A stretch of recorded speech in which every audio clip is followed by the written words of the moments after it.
Nemo reads Letters from a Stoic by Lucius Annaeus Seneca, translated by Richard Montgomery. Greetings from Seneca to his friend Lucilius. Continue to act thus, my dear Lucilius. Set yourself free for your own sake. Gather and save your time, which till lately has been forced from you, or filched away, or has merely slipped from your hands. Make yourself believe the truth of my words, that certain moments are torn from us, that some are gently removed and others glide beyond our reach. The most disgraceful kind of loss, however, is that due to carelessness. Furthermore, if you will pay close heed to the problem, you will find that the largest portion of your life passes while doing ill, a goodly share while we are doing nothing, and the whole while we are doing that which is not to the purpose. What man can you show me who places any value on his time, who reckons the worth of each day, who understands that he is dying daily? For we are mistaken when we look forward to death. The major portion of death has already passed. Whatever years be behind us are in death's hands. Therefore, Lucilius, do as you write me that you are doing. Hold each hour in your grasp. Lay hold of today's task, while you will not need to depend so much upon tomorrow's. While we are postponing, life speeds by. Nothing, Lucilius, is ours except time. We were entrusted by nature with the ownership of this single feeling, so fleeting and slippery that anyone who will can oust us from possession.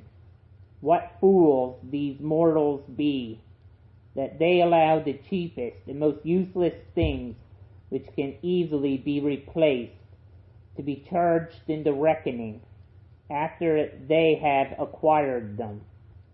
But they never regard themselves as in debt when they have received some of that precious commodity, time. And yet time is one loan which even a grateful recipient cannot repay. You may desire to know how I, who preach to you so freely, am practicing. I confess frankly, my expense account balances as you would expect from one who is free-handed but careful. I cannot boast that I waste nothing, but I can tell you at least what I am wasting, and the cause and manner of the loss. I can give you the reasons why I am a poor man. My situation, however, is the same as that of many who are reduced to slender means through no fault of their own.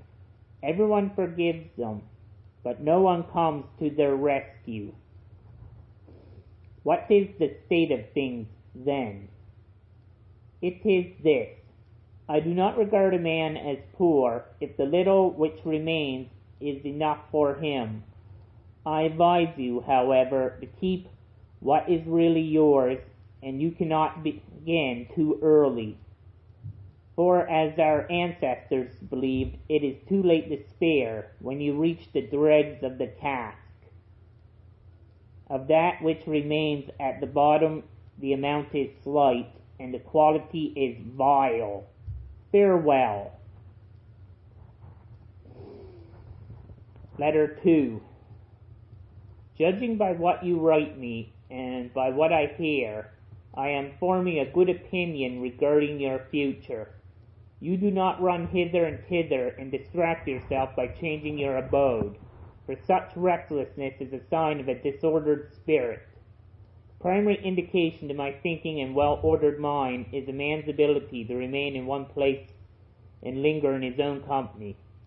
Be careful, however, lest this reading of many authors of books of every sort may tend to make you discursive and unsteady.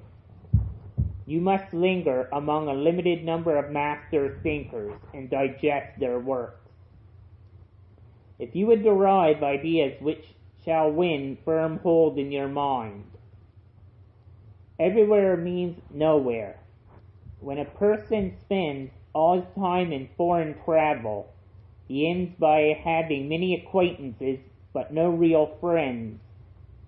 And the same thing must hold true of men who seek intimate acquaintance with no single author, but visit them all in a hasty and hurried manner.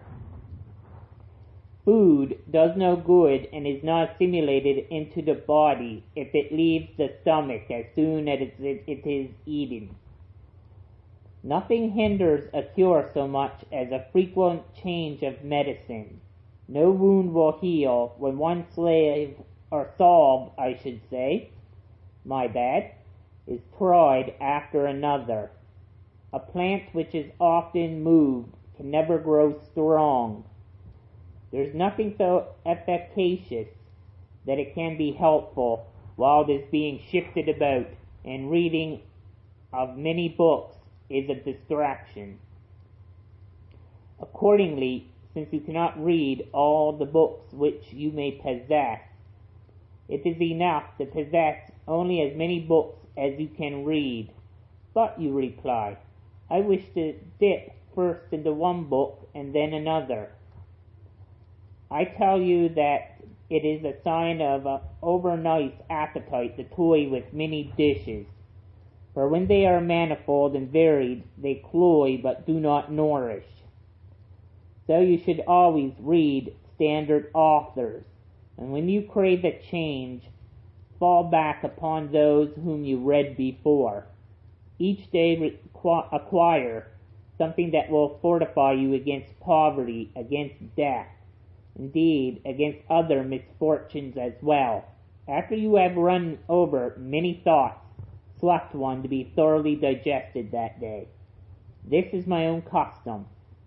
From the many things which I have read, I claim one part for myself. The thought for today is one which I have discovered in Epicurus, for I am wont to cross over even into the enemy's camp, not as a deserter, but as a scout. He says, contented poverty is an honorable estate.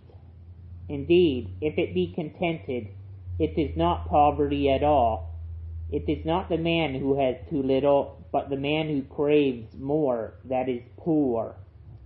What does it matter how much a man has laid up in his safe or in his warehouses, how large are his flocks and how fat are his dividends, if he covets his neighbor's property, and reckons not past his gains, but his hopes of gains to come?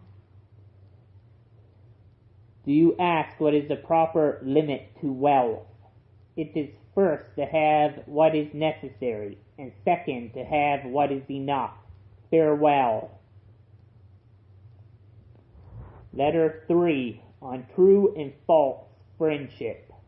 You have sent a letter to me through the hand of a friend of yours, as you call him.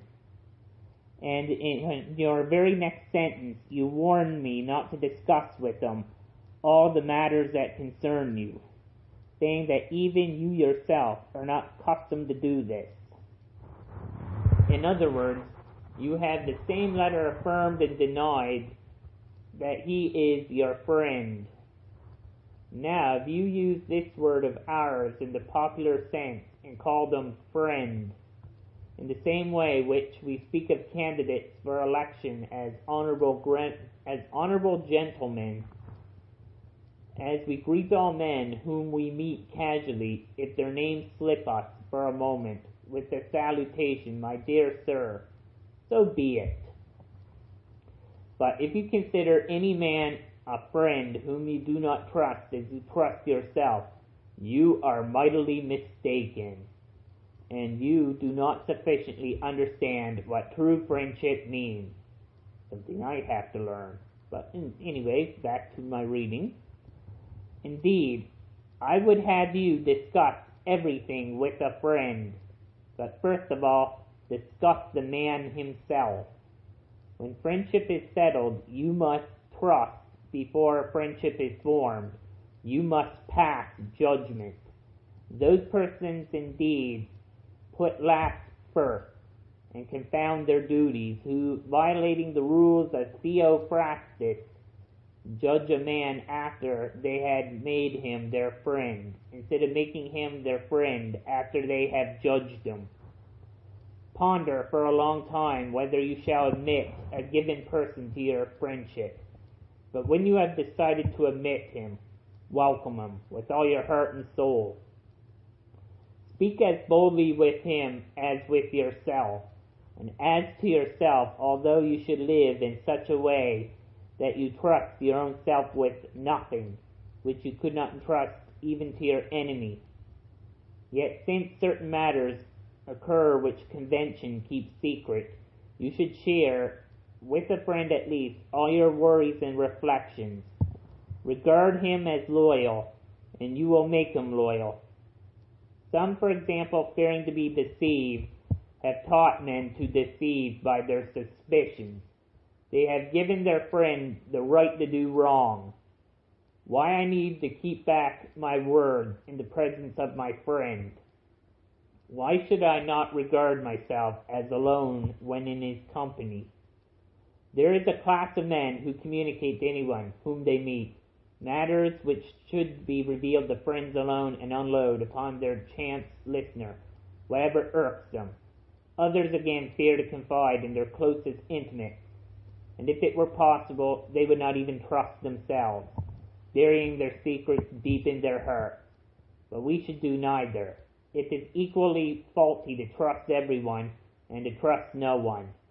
Yet the former fault is, I should say, the more ingenuous, the latter the more safe. In which manner you should rebuke those two kinds of men, both those who always lack repose and those who are always in repose. For love of bustle is not industry. It is not the restlessness of a hunted mind, and true repose does not consist in condemning all motion as merely vexation. That kind of repose is slackness and inertia. Therefore you should note the following saying, taken from my reading in Pomponius. Some men shrink into dark corners to such a degree that they see darkly by day. No man should combine these tendencies, and he who reposes should act, and he who acts should take repose. Discuss the problem with nature. She will tell you that she has created both day and night. Farewell. There we have it. My first volume of Letters from a Stoic by Lucius Seneca. I must admit that I kind of enjoy Seneca a lot more now, since I'm older than when I took him in school. But then again, 20-year-old me, compared to now 31-year-old me, had his head in the clouds and thought he was Superman. They say time changes all perspectives and change is inevitable. I believe in it. To be honest with you, with all the screaming, backbiting, and from both SJW types and anti-SJW types, I think it's caused a whole bunch of confusion in our society. People don't know what to think, and therefore gravitate to whatever camp seems to be screaming the loudest. There's no core of common sense, which is why I find myself being attracted to some of these older writers from ancient times. Their wisdom seems to be falling on deaf ears today, which I find ironic, because some of these people who are screaming the loudest about injustice are the university educated. I can tell you right now, friends, if Seneca and Cicero and Aurelius were alive today, they most certainly would not be social justice warriors. If anything, I think they would be against both the SJWs and the anti-SJW camps, and railing against both for being, let's put it this way, the philosophy coming out of both camps, for the most part, is fit to fertilize a field with, which is sad. Instead of trying to build a more harmonious society, these people seem to want to do backbiting and reverse racism and just tear things apart more. Yes, you can be white, purple, or covered in slime and green polka dots and still enjoy things from other cultures, and that you're not committing social genocide or cultural genocide. Look at me. I have paintings that were done by Asian people in my bedroom because I appreciate their culture, not because I'm trying to demean it. Same as in my office, I happen to have other paintings and artworks from Native American and, in some cases, Mexican culture, because I appreciate those cultures. And again, I'm not trying to demean it. Just the lack of common sense today is shocking. Shocking to a level that I didn't even think was possible. You would have asked me 10 years ago. That being said, I will continue this channel in sharing more thought-provoking and inspirational classical wisdom, as well as other readings. Enjoy, you fine people of the interwebs.